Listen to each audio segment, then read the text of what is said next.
This episode of the Children's Literature Podcast is brought to you by a very cool pair of sunglasses.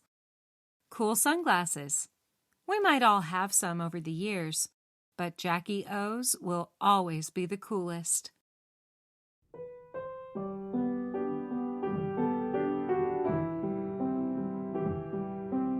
Welcome to the Children's Literature Podcast.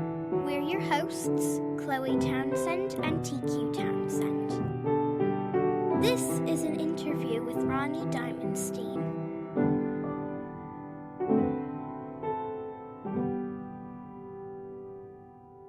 Co-host Chloe and I recently had the chance to interview Ronni Diamondstein, the author of Jackie and the Books She Loved. This is a nonfiction picture book about Jacqueline Bouvier Onassis Kennedy, who was the First Lady of the United States from 1961 to 1963. The book was illustrated by Bats Langley, and it focuses on Jackie's lifelong relationship with reading, writing, and publishing books. This year, the podcast is focusing on historical fiction, but real history is even better than fiction. March is also Women's History Month, so we are very happy to talk about Jackie and help celebrate.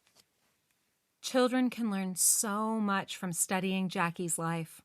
She was a hard worker with a deep sense of honor and duty, and did her best to make things better wherever she was. Her first husband, President John F. Kennedy, understood this. When the first couple made a diplomatic trip to France, he introduced himself as the man who accompanied Jacqueline Kennedy to Paris. Ronni Diamondstein is a school librarian, teacher, journalist, and author who hails from Jackie's home state of New York. As a little girl, she admired America's most famous First Lady, and I'm so glad that she wrote this book because it was the perfect way to introduce Jackie to my own daughter. What did you think of Jackie and the Books She Loved, Chloe? I loved it. Jackie was such an impressive person. Even when she was a kid, she was already a writer.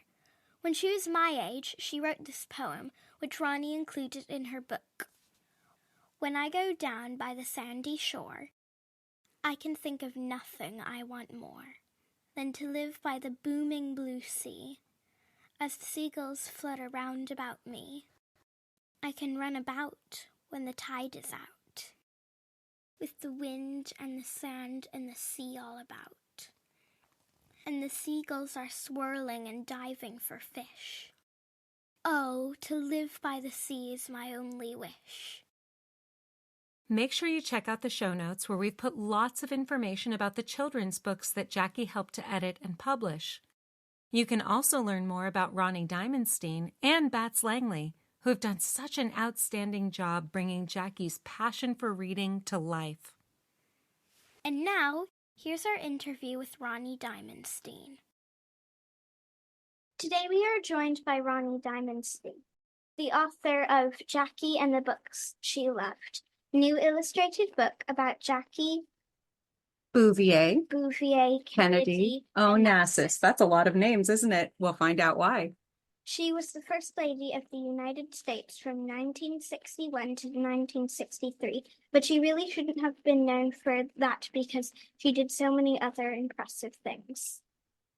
This is the first time we've featured a nonfiction book on the show, but I really wanted to bring it in because I think it nicely tells the story of a woman that all children should know about. And it's about her relationship with books, from reading and writing them to overseeing their publication. Ronni, thank you for being our guest on the show. Thank you so much for having me, Chloe and Tiffany. And I'm really honored and thrilled that you would have me here with my nonfiction book, because nonfiction is really a wonderful genre. And having been a school librarian for 34 years, I know how much kids like nonfiction, and we need good nonfiction books. So thank you. A lot of kids have probably never heard of Jacqueline Bouvier Kennedy Onassis. Can you briefly explain who she was? So Jacqueline Bouvier Kennedy Onassis first became well known because she was the wife of President John F. Kennedy, who became the president, as you mentioned, he was inaugurated in 1961. And she really changed the role of the First Lady. She was very well educated and really cared about culture. And when she was a little girl, she was always reading, and she was aware of a lot of things, especially aesthetics. So she did a renovation of the White House, and that they ultimately televised actually it was on Valentine's Day. She wore a beautiful red suit. I remember seeing that as a child because I was 8 years old when President Kennedy was inaugurated. And she also there's now a White House Historical Association. The other things that she did as the First Lady, they hosted a lot of dinners, and she invited artists, dancers. They had ones on literary people come, and she really raised the bar as to the cultural aspect of the White House. So that's what she was famous for. And then, of course, when unfortunately President Kennedy was assassinated on November 22nd in 1963, she led the nation in mourning. And considering that her husband was just killed, she did an amazing job. She contacted the Library of Congress to find out how Lincoln, also a fallen leader, what his funeral was like, and she modeled a lot of things about that. She was a beautiful woman. So later on, a lot of people paid attention to her fashion and everything. She had two children, Caroline Kennedy and John F. Kennedy Jr. Caroline's the ambassador to Australia from our country. And then, of course, ultimately, which a lot of people don't know, she became a book editor. But what she was really famous for was as the wife and the First Lady of the United States. Tell us about why it was important to you to write a book about Jackie. I was 8 years old when President Kennedy became the president. And I remember I was very interested in what he would do. I listened to the inauguration and his inaugural address where he said, "Ask not what your country can do for you, ask what you can do for your country." And that really made an impact on my life. I used to come home from school and watch his press conferences. And then I really lived my life in doing a lot of service-related things. I was always involved in extra community things. I was a teacher and school librarian for 34 years. And then I was very involved, of course, in my own community now. And I always admired her. I thought she lived such an amazing life. She kept her own counsel. She was private about the things that she did. And she moved on after that. The other aspect of that, too, about why I wanted people to know about Jackie is reading was such an important part of her life. She learned to read when she was very little. She loved books. She also liked to write. And she had a job as an inquiring photographer where she would go around and ask people questions. So she was a journalist when President Kennedy was working on his Pulitzer Prize winning book, Profiles in Courage. She helped him with the research and wrote things down for him because he was recovering from a surgery. And she also encouraged her children to read and love poetry. When she was a little girl, she wrote poems with her grandpa, Jacques Bouvier, her father's father. I felt like there was such an important part of her life that people should know about because a lot of people paid attention to, she was beautiful, had beautiful clothes. She married someone else after President Kennedy died, who was very wealthy, and she traveled around the world, and people were always interested in her. Even though she didn't need to work, she decided at some point when her children were older, as I mentioned, that she wanted to do some work. And since she loved books, being an editor of books was a great job for her. And that leads to my next question, which is that First Ladies of the United States often have their careers and their accomplishments overshadowed by the presidents that they're married to. So what are one or two things about Jackie that you think children should know that have nothing to do with that, who she's married to or the beauty and the glamour and the travel? Well, I think that the important thing is she always had a book. You'll see lots of pictures of her where you see her reading. She wrote poetry. What she did with her children, which is in my books, is something that she did as a child. For family members' birthdays, she had to write a poem, and she had John and Caroline doing the same thing, and she encouraged them to read and write, and they did similar things like that for her when they were kids. And actually, her daughter, Caroline Kennedy, has edited and compiled books of poetry.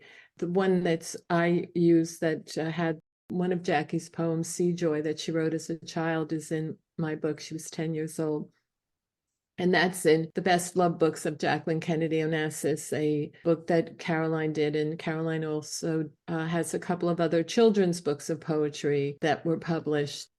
Reading and how reading it can influence your life. I mean, it was a thread through her life, and it brought her a lot of joy and that she shared with her children and other people. And I think that's what's important, not who she was married to or what clothes she wore or what sunglasses she had on. She really loved books and was interested in a lot of different things. I know as a school librarian, I always ask kids to make a connection. Do they have something, maybe they don't write poetry, but do they have something they do with their grandparents or someone in their family like Jackie would do with her Grampy Jack?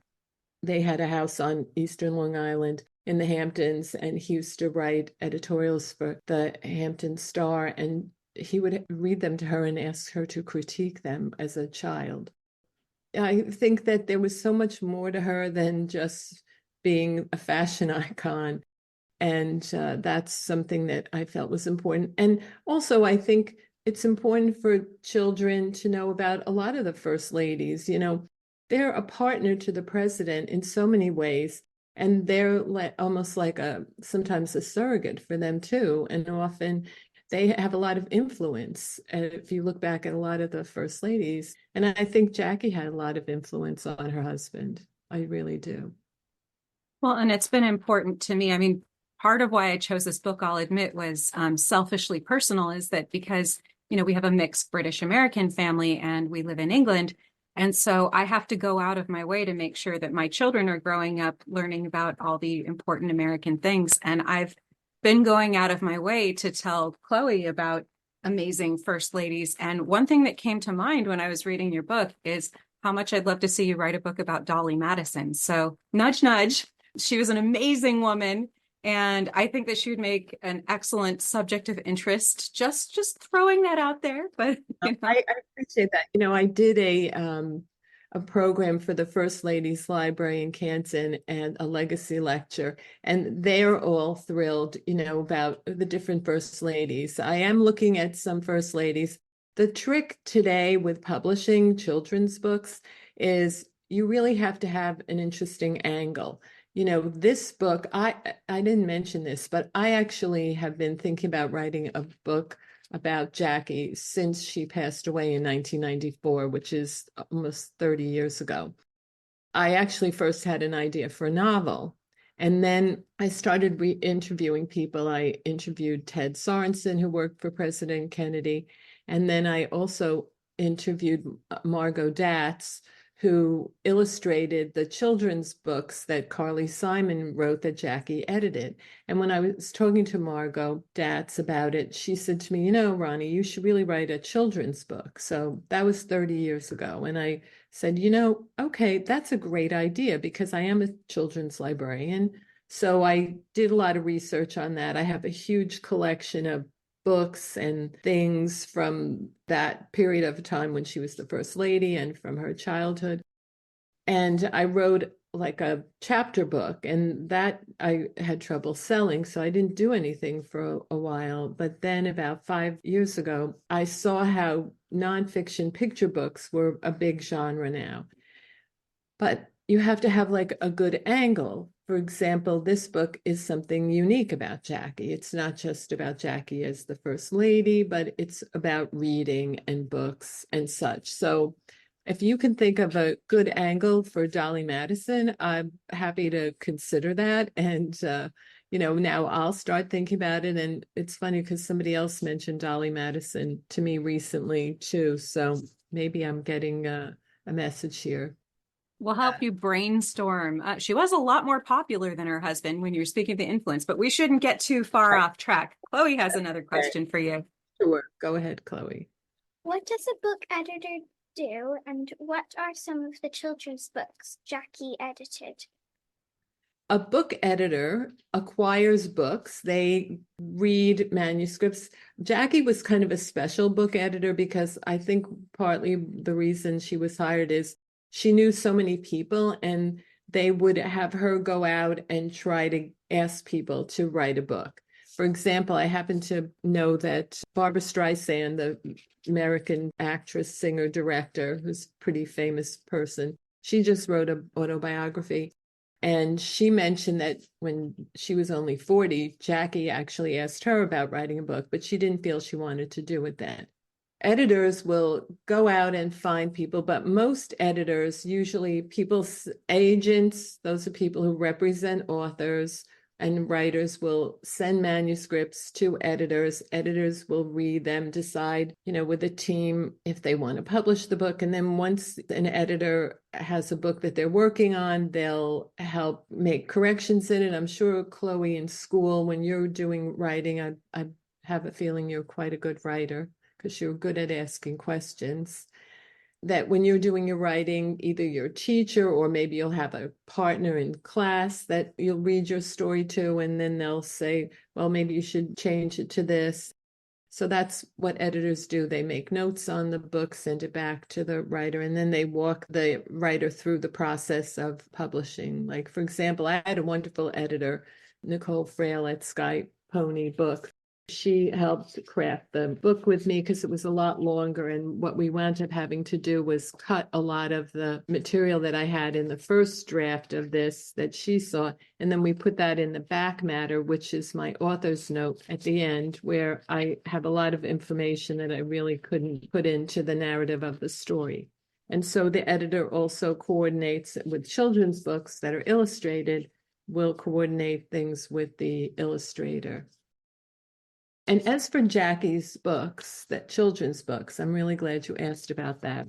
This is one of them, Amy and the Dancing Bear, that Carly Simon, very famous American singer, songwriter. I'm sure Tiffany knows Carly Simon. And Margot Datz illustrated that. And then I have The Boy of the Bells was another Carly Simon book. And The Nighttime Chauffeur, which was, I think that was the last of the three that Carly did. And actually, I think what happened is Jackie knew Carly Simon. They both had homes on Martha's Vineyard. And I think at first she wanted Carly to write a book about herself, but then this developed, and I think it was more fun that she did that. And then a book that I always loved is The Three Golden Keys by Peter Cease.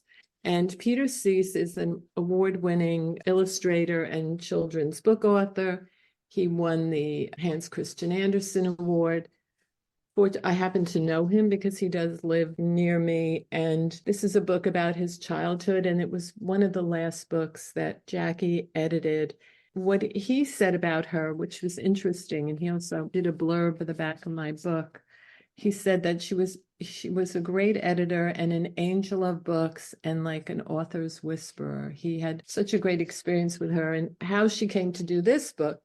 He's an artist. He came from Czechoslovakia, and this was in the 90s. And he painted eggs, and she happened to see these eggs, and she wanted to know the illustrator, and she got in touch with him, and then she had him do this children's book. Those are some of them. She also did a couple of other children's books. I don't have them. I don't even know if they're still available. One with Chelsea Kirkland, a children's book about ballet, which was something Jackie was very interested in. Did I explain editor well enough? Do you get the sense now? Kind of like the way producers and directors make a movie, editors and their team make books. Right. It's a team because it's the illustrator and then there's designers and all kinds of things. Mhm. So would you want to be an editor, you think? You have to think. I think she's more of a writer and an illustrator, actually. She spends so much of her time drawing. I have to tell her to stop and go to bed. And I'm always sad because I want her to keep drawing, but I also know that if she doesn't get sleep, I'm not doing my job as a mother. Illustrating, that's so great, Chloe. Jackie had a lot of difficult moments in her life, and I understand why you left the toughest ones out of the book, because they're not part of the story of her passion for books, but they also just might be a bit much for children to deal with. How do you think those hard times would have affected her choices during her career as a book editor? Well, I really thought, and giving this question a lot of thought, I don't know for sure. A lot of her books were about things that she loved and the things she was interested in. She did edit a lot of books by women authors. I think I mentioned that in the book. I think she was ahead of her time in that regard.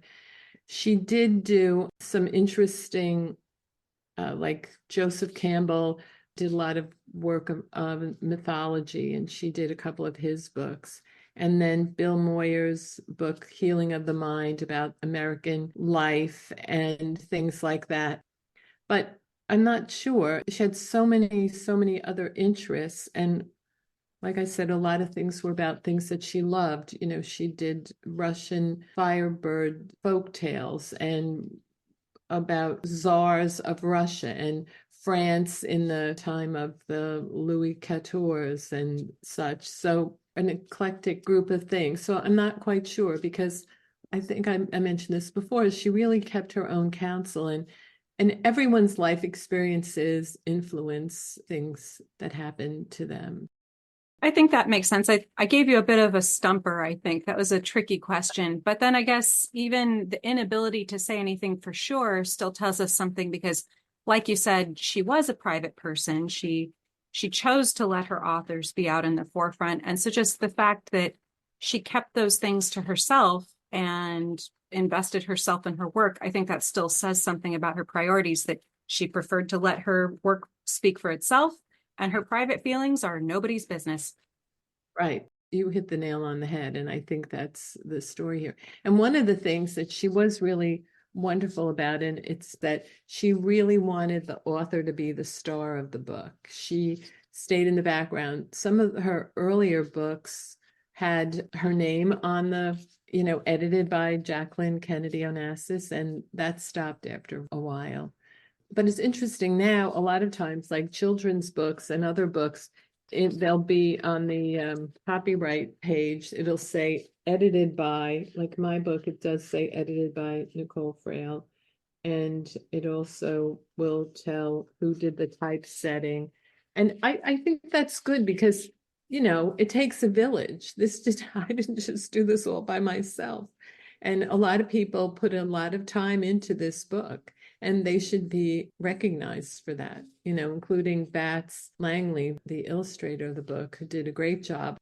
It's not usual that an author collaborates with the illustrator, but because I had so much material on Jackie and so many pictures that he could use, like, on the cover, there's this beautiful horse statue. Well, I went to after she died, her children had an auction at Sotheby's of all her possessions, and there was a catalog which I got and pictures of her apartment on Fifth Avenue, and this horse is on her piano in the pictures. So, it's little details like that I was able to help Bats with, including one day, usually we work through the editor, but one weekend I get a message from him. Do you know what kind of birthday cake Jackie liked? And I said, yes, I do. I have the book Cooking with Madam by Marta Scoogan, who was the children's nanny and then cooked for her. And they had lots of pictures, and there was pictures of the birthday cake. And actually the birthday cake that you see in here is very similar to the one that is in that book that Jackie had. So little things like that. So it does take a village to do a book. Very nice. Do you want to ask your last question? What are you working on now? Well, right now I am revising a biography, nonfiction picture book biography. I actually have two that my agent is trying to sell. And I also have been just doing some revisions on a fiction picture book that's kind of a fun story that I'm hoping will sell. But now your mother has me think about Dolly Madison. And so I'm going to think about Dolly Madison a little bit. So I'm always writing something. I also, I write for a local magazine, and this is kind of funny. And you're the first people I'm telling this to. Jackie did this inquiring photographer thing where you go up to people, ask them a question, and take their picture. So I write for a local magazine inside Chappaqua. And I have a new feature that I'm doing with my friend who is a graphic artist. And where I ask a question, and then instead of a photograph, she does a drawing of them. So in each issue, there'll be like 4 people that we ask a question, like, what do you love about our area in the spring? And then I take care of the question part, and then Nava is doing beautiful illustrations of the people. So I'm kind of channeling Jackie Bouvier. Where can listeners find you online? They can go to my website, www.Ronni, R-O-N-N-I, Diamondstein, Diamondstein, for my website. And I have for kids and teachers on the extras page, there are lots of activities that kids can do. Be an editor like Jackie. This book is really good for writing workshop launch and readers workshop launch. That's on my website. I'm on Facebook, Ronni Diamondstein. Instagram is my dog who had a column, Maggie May Pup Reporter. And then on X or Twitter, I'm Maggie May 10514. So you can find me. But if you go to my website, it has all those links. Every day I have an interesting quote of the day about writing. So if you want to be inspired about writing, you can go to my website. This was so much fun. Oh, wonderful. Thank you for joining us today. Thank you. And thank you so much, Chloe. You have great questions, and keep up the writing. That's so great. Because I wrote a lot when I was a child, and I just never stopped. Just as long as you enjoy it, that's the important thing. Well, keep us posted on things you're up to in the future. And I look forward to reading that book about Dolly Madison. The pressure's on, Tiffany. Thank you. You've been listening to the Children's Literature Podcast. Please subscribe and give the show a rating. Send comments to letters at children'sliteraturepodcast.com. We're your hosts, TQ Townsend and Chloe Townsend. Thanks for listening.